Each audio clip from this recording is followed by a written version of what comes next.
Welcome to the world of double entry accounting. I know you are going to love it. It's very exciting. Okay, the first thing we're looking at, most important in our double entry accounting system, is a ledger account. So this is called a T ledger. As you can see, it's in the shape of a T. And we call it a T ledger, that was written up there. Each ledger has a name. So our bank account would have its own ledger. Our debtors account or debtors control account would have a ledger. And yeah, so any transaction you make has two effects. We know that in our balance sheet.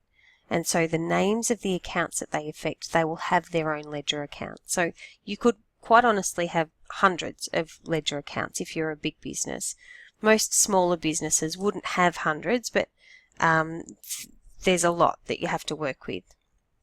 As you will see, because it's a T, it's split down the middle, and so it divides it in half. And on our left side, we have what is called the debit side, which is recorded in shorthand as DR.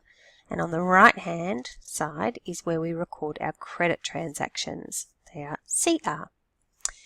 In the ledger, we include the date that we make our entry, the cross-reference, which you'll see down here. The cross-reference is just the name of the other account which is involved in this transaction. So you don't write a description or a narrative in a ledger.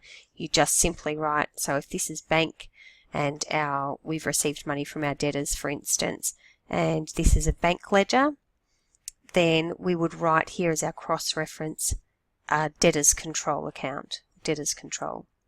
And then in the debtors control, because we'd be reducing an asset and it would be a credit transaction, our cross-reference there would just be bank. So it's saying that on that date, this is what happened and this is the amount that was involved. And then, so if I wanted to make sure that that had been correctly recorded in both sides of the ledger, I would then go to the ledger name, whoops, you saying that, that's a pain, that has that cross-reference name. All right, let's move on.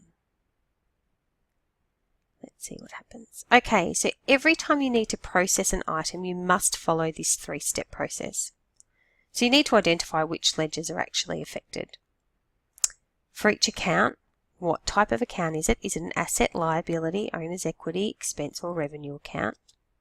And then you need to work out if it's actually a decrease or an increase in that account. So if I'm taking money out of it, putting money into it, or if my liabilities are increasing or decreasing. Once you've made this decision, the last step is to then apply the correct ledger rule. And I'm just going to show you the ledger rules down here. Oops, let's make this screen a bit bigger. Can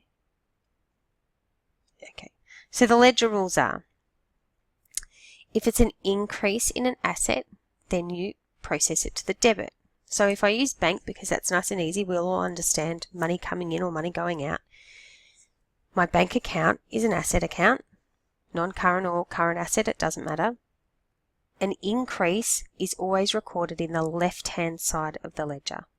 It is a debit. If I'm taking money out of my bank account or I'm decreasing one of my asset accounts, then I process it in the credit side of the ledger. Liabilities, owner's equity and revenues are actually the opposite. So an increase in a liability is a credit and a decrease is a debit. Owner's equity, an increase is a credit and a decrease is a debit. And likewise with revenues. Revenues are an increase in a revenue is a credit and a decrease is a debit. Now the reason being, you know, everything has to balance. There has to be, for every debit transaction, there must be an equal value of a credit transaction. So I'll keep it very simple. We're thinking about our bank account. Our revenue, for instance, if I've made a sale, my bank account has increased, that's the debit transaction. My revenue has increased, that's a credit transaction. So we therefore balance. We have money coming in and we're recording it as revenue at the same time. Our expenses, an increase in expense is a debit and a decrease is a credit. Therefore, what you must write, and so this, it sort of seems quite complicated, but if you look at it just as one bite-sized little rule, here we go. And I want you to write this on the top of every page for term 1. Just bring this down a bit. An increase in asset or expense equals a debit. So you only need to remember that one rule. Increases in assets and expenses are debits. Any other increase is a credit. And then so if you know what the increase is, you'll obviously know what the decrease is. So it stands to reason then that a decrease in an asset or an expense is a credit. If you remember this, my friends, you'll be home and hosed. Thank you.